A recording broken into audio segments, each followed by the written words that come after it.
तर याला सोल्युशन्स काय काय आहे त्यावरती बोलू आपण. सोल्युशन्स मध्ये बेसिक काही सोल्युशन्स सांगतो मी.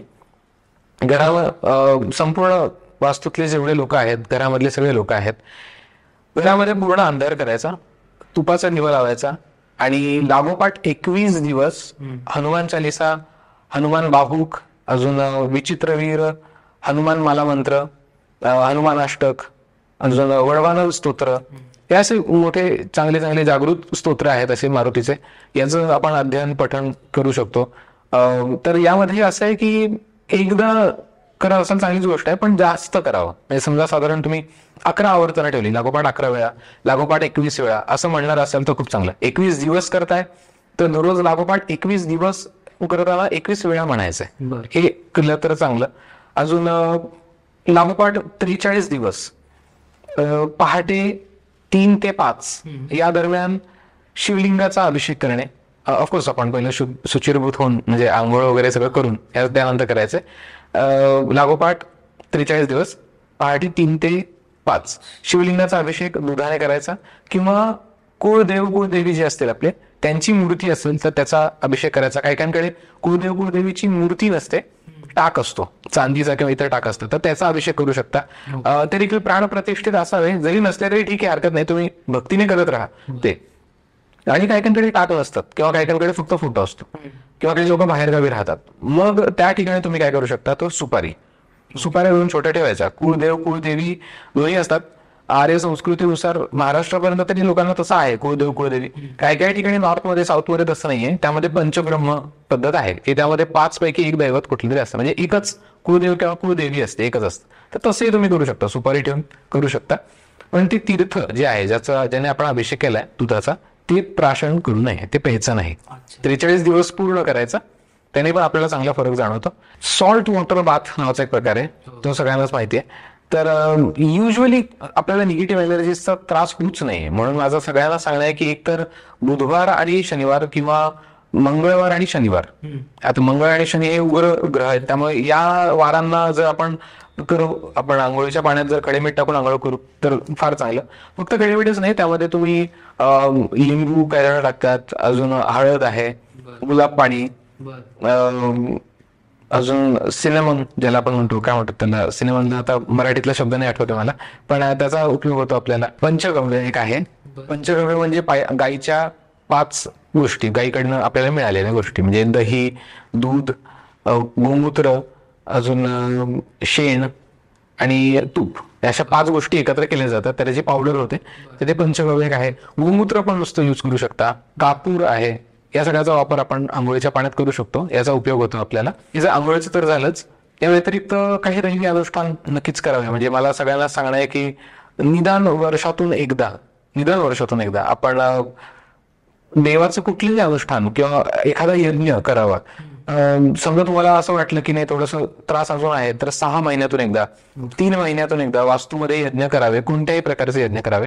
आदिगुरु संप्रदायात तर मी सगळ्यांना एक गोष्ट सांगून ठेवलेली आहे की महिन्यातले कमीत कमी 2 दिवस, अमावस्या आणि पौर्णिमा, या 2 दिवशी आम्ही देवयज्ञ करतो. देवयज्ञ एक कॉन्सेप्ट आहे, एक मी काही गोष्टी त्यामध्ये रचून ठेवलेल्या आहेत त्या, तर ते आम्ही करतच असतो. प्रत्येक सत्संगाला पहिला देवयज्ञ होत असतो.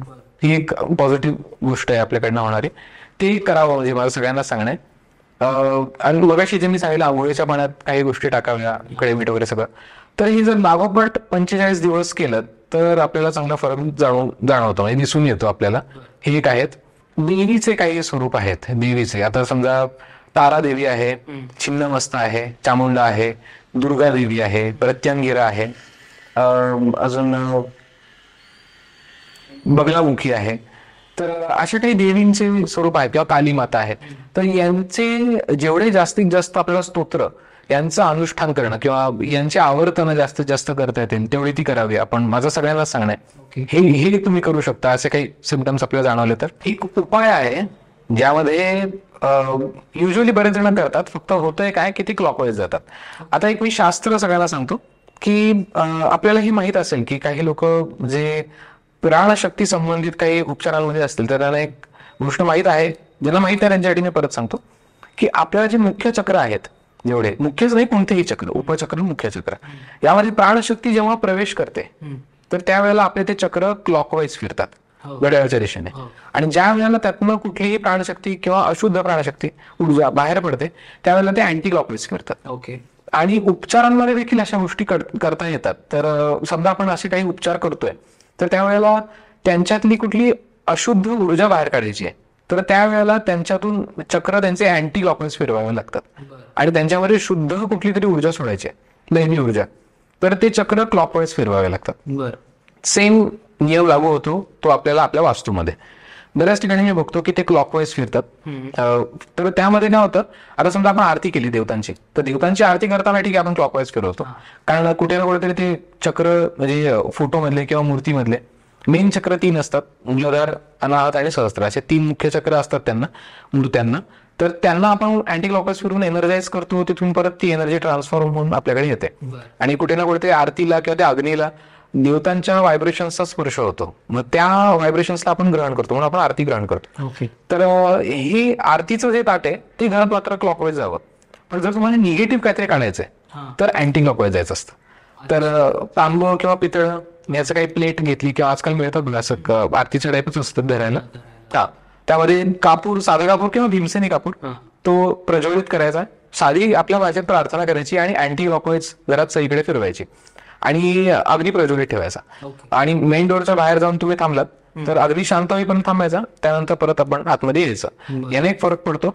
अजून याहून जास्त चांगलं मी तर म्हणेल की कर्पूर यज्ञच, म्हणजे की श्रीफळावरती कापूर प्रज्वलित करायचा आणि श्रीफळाचं जे वरचं टोक आहे ते मात्र आपल्या समोर सेम अँटी क्लॉकवाईज फिरवायचं वास्तूमध्ये आपल्या, आणि मेन डोअरच्या बाहेर जाऊन ते श्रीफळ मात्र टाकून द्यायचं, म्हणजे आपण कुठे ना कुठेतरी ते आपण डिस्पोज करायचं, आपण ते ठेवायचं नाही आपण. तर त्याचा एक फायदा होतो आपल्याला.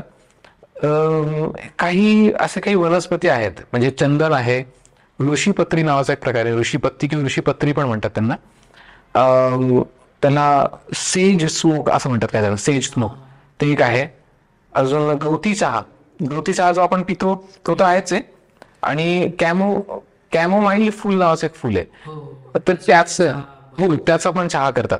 तर कॅमोमाईल जे फुल आहे त्याचा पण एक म्हणजे फायदा असा आहे, हा चहाच्या स्वरूपात आपण पितोय तर फायदा आहेच आपल्याला आपल्या व्हायब्रेशन्सला. पण अजून एक फायदा असा आहे की या ज्या गोष्टी मी सांगितल्या होत्या, कॅमोमाईल फुल आहे, गवती चहा, चंदन किंवा पत्री सेज म्हणतो त्याला, तर हे सगळं एकत्र किंवा कशा तरी मिक्स केलंय आणि त्या सगळ्याची पावडर करून समजा आपण जाळलं तरीही त्यातनं पण फार चांगला फरक पडतो. म्हणजे प्राणशक्तीचा स्तरावर जर आपण बघायला गेलो तर या सगळ्याला इग्नाइट केल्यानंतर बेसिक 3 प्राणशक्ती निर्माण होतात. एक व्हायोलेट कलरची असते, ग्रीन कलरची आणि ब्ल्यू कलरची. या बेसिक 3 प्राणशक्ती आहेत की ज्या आपल्याला मानसिक आपल्याला पहिला आधार प्रदान करतात, की टेन्शन, स्ट्रेस रिलीव्ह होतो आपल्या बाहेरही पडतो, आणि आपल्याला निगेटिव्ह व्हायब्रेशन्सवरनं तर आपण बाहेर पडतोच, आणि थोडंसं आपल्याला असं भूल चढल्यासारखं शांत हलकं हलकं वाटायला लागतं. बऱ्याचदा चक्र खूप जास्त ऍक्टिव्ह झालेले असतात, तर त्यांना थोडंसं न्यूट्रलाइज केलं जातं, असं होतं. हे अशा प्रकारे सोल्युशन्स मध्ये अजून काही बेसिक अशी काही गोष्टी आहेत की ज्यामध्ये मी सांगेन जलक्रिया नावाचा एक प्रकार आहे. हे बऱ्याच जणांना माहित आहे, प्रचलित आहे, फक्त त्याची नीट मेथड माहित नाहीये. एवढं माहित आहे लोकांना की मिठाचं पाणी बनवायचं आणि बादलीमध्ये त्यामध्ये पाय बुडवून बसायचं, पण फक्त एवढंच आहे की प्रवेश कसा करायचा आणि बाहेर कसा पडायचं हे लक्षात येत नाहीये. याबद्दल मी सगळ्यांना सांगेल की पहिलं म्हणजे आपल्याला करायचं आहे काय, मिठाचं पाणी बनवतोय आपण बादलीमध्ये, तर ते पाणी मीठ विरघळण्यासाठी हात घालायचा नाही. हात घातला तर आपले हे चक्र देखील आहे, या चक्रांमधून इथे आपल्याला चक्र आहेत, इथून निगेटिव्ह व्हायब्रेशन त्यामध्ये उतरलेच. तर ते असं नाही करून चालणार. कधीही कुठलीही गोष्ट पॉझिटिव्ह वेने करावी, म्हणजे क्लॉकवाईजच ढवळताना. आणि ते जर मगने जार केलं तर जास्त चांगलं. मग किंवा जार मध्ये ते पाणी थोडंसं पहिलं बाजूला काढायचं, मग त्यामध्ये आपण पाय डोळून बसायचं.